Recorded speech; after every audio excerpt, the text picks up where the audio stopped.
A child's world can be filled with storybooks, stuffed animals, real animals, computers, and more. This can be very different from the world of robotics, where machines are not huggable and rarely used to tell stories. In recent years, researchers have begun to bring together the worlds of robotics and children by creating everything from computationally enriched Lego bricks to robotic storytellers. At the University of Maryland, our robotic building blocks have been soft and huggable. They bring together the worlds of robotics, storytelling, and animals. A child can use them to build what we have come to call pets, a personal electronic teller of stories. Elementary school children can build their own robotic pet by simply snapping together special modular animal parts. They can mix dog paws or duck feet if they wish. After a robotic pet is built, children can tell stories with the MyPet software, giving their robot emotions and behaviors to act out.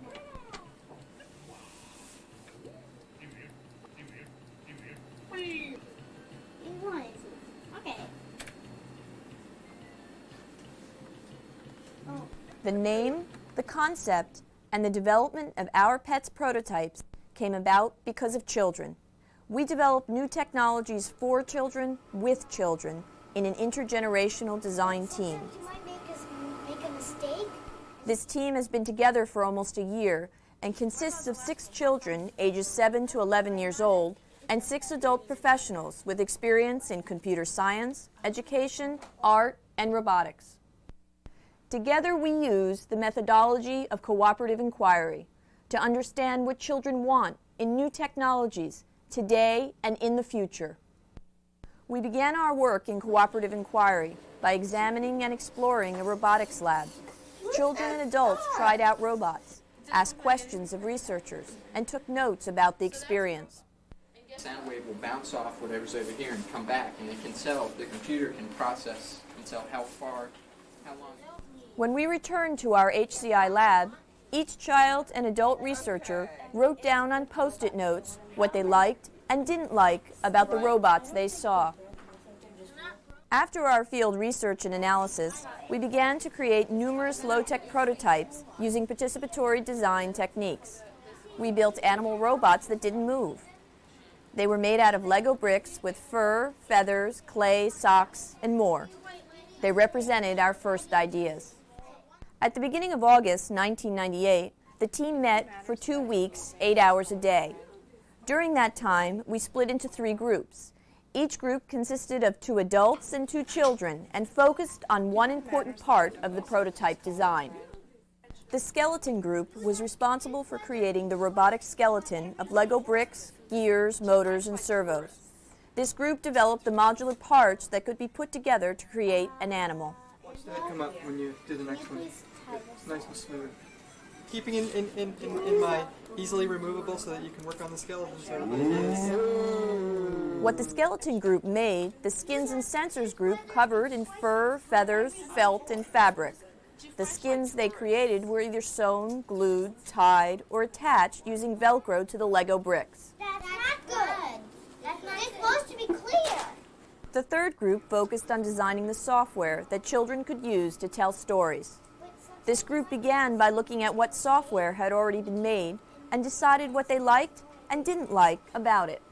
This group then brainstormed and discussed what feelings they wanted to give the robot. From this list of feelings, a chart was made that showed all the actions the robot would need to perform to show each feeling. These actions were then tested by having one child play the part of the robot. If the audience could not guess the feeling from the actions, revisions were made.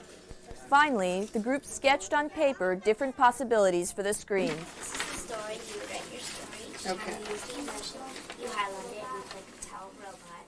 At the end of this 2-week intensive work session, a working prototype was developed, and presented to a group of 40 local day camp children. It's been almost a year since we began our research team. During that time, we've learned a few things, not just about technology, but about the process of how we make it. As our work together has progressed, 3 guiding principles have emerged as critical to our design process. They are simple but difficult to make happen. New power structures between adults and children must be developed. Children in our team have had to learn to challenge adults' ideas, questioning what is done and making suggestions. At the same time, we have had to support adults in learning to hear what children have to say as partners. And that does not mean having an adult only sit and take notes quietly about everything a child says or does. Instead, we believe in facilitating discussions where children and adults each feel comfortable contributing ideas. Finding ways to give each design partner a voice in the process is no small challenge. Sharing ideas needs to happen in numerous ways, since people, young and old, feel comfortable communicating in various forms. We have found that there are times when drawing or writing or even building can and should be used to capture ideas. These artifacts become a catalyst or bridge for discussion in large or small groups. Not only should communication opportunities be diverse, but the design environment needs to feel comfortable. A common ground cannot truly be found without physical surroundings that accommodate all design partners. Design experiences take place in informal settings, sitting on the floor or in a beanbag chair. This all takes a commitment of time and a willingness to change by all design partners. There have been times of frustration, differences among team members, questioning of goals. It may be those times that have taught us the most. There is still much more to do, many more prototypes to make, a lot more questions to answer. Therefore, our intergenerational design team continues today, designing new pets for the future.